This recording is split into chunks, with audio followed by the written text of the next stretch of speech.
সর্বশেষ দপ্তরি কাম প্রহরীদের জাতীয়করণ নিয়ে যা জানা গেল। 2012 সাল থেকে অদ্যাবধি নিষ্ঠার সঙ্গে দায়িত্ব পালন করে আসছে দপ্তরি কাম প্রহরীরা, কিন্তু অতি দুঃখের বিষয় সরকারি প্রতিষ্ঠানে চাকরি করেও সরকারি সব সুযোগ সুবিধা থেকে বঞ্চিত তারা। বিগত দিনগুলোতে 24 ঘন্টা দায়িত্ব পালন করে আসছেন, কিন্তু তাদের কোনো নৈমিত্তিক ছুটি নাই। বেতন বৈষম্য দূর করতে উৎসব ভাতা পূর্ণ বহাল এবং দপ্তরি কাম প্রহরীদের এই পদটি জাতীয়করণের আশ্বাস বারবার দেওয়া হলেও এখন পর্যন্ত এই জাতীয়করণ দেওয়া হয়নি। কবে হতে পারে এই জাতীয়করণ? এই সংক্রান্ত বিস্তারিত তথ্য জানাবো আজকে ভিডিওতে। প্রিয় ভিউয়ার্স, আজকে নতুন ভিডিওতে সবাইকে স্বাগত জানাচ্ছি।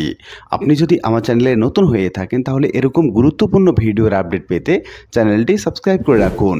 ভালো লাগলে লাইক কমেন্ট করুন আর সম্পূর্ণ ধারণা পেতে পুরো ভিডিওটি না টেনে দেখুন।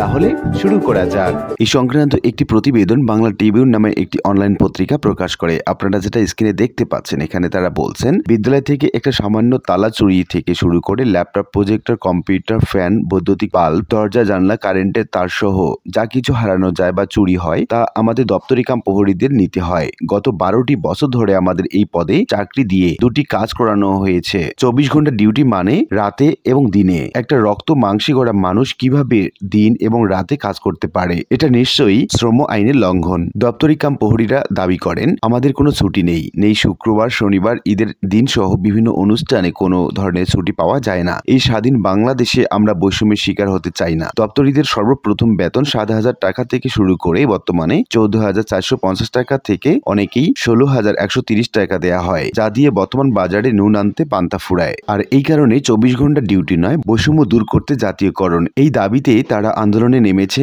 বিভিন্ন কর্মসূচি দিয়েছে স্মারকলিপি। আনসার সদস্যদের সঙ্গে দাবি আদায়ে সকাল থেকে সচিবালয় ঘেরাও করে রাখে সরকারি প্রাথমিক বিদ্যালয়ে 37,000 নিয়োগপ্রাপ্ত দপ্তরির একটি অংশ।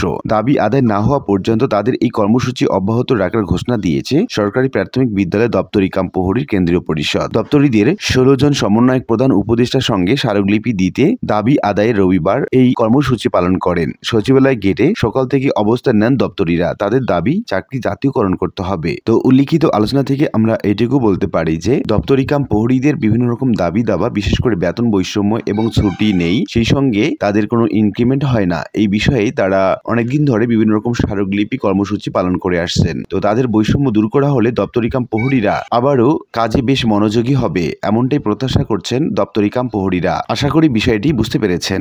আর আজকের ভিডিওটি এ পর্যন্তই। আশা করি ভিডিওটি আপনাদের ভালো লেগেছে। ভিডিওটি ভালো লাগলে লাইক কমেন্ট করতে ভুলবেন না।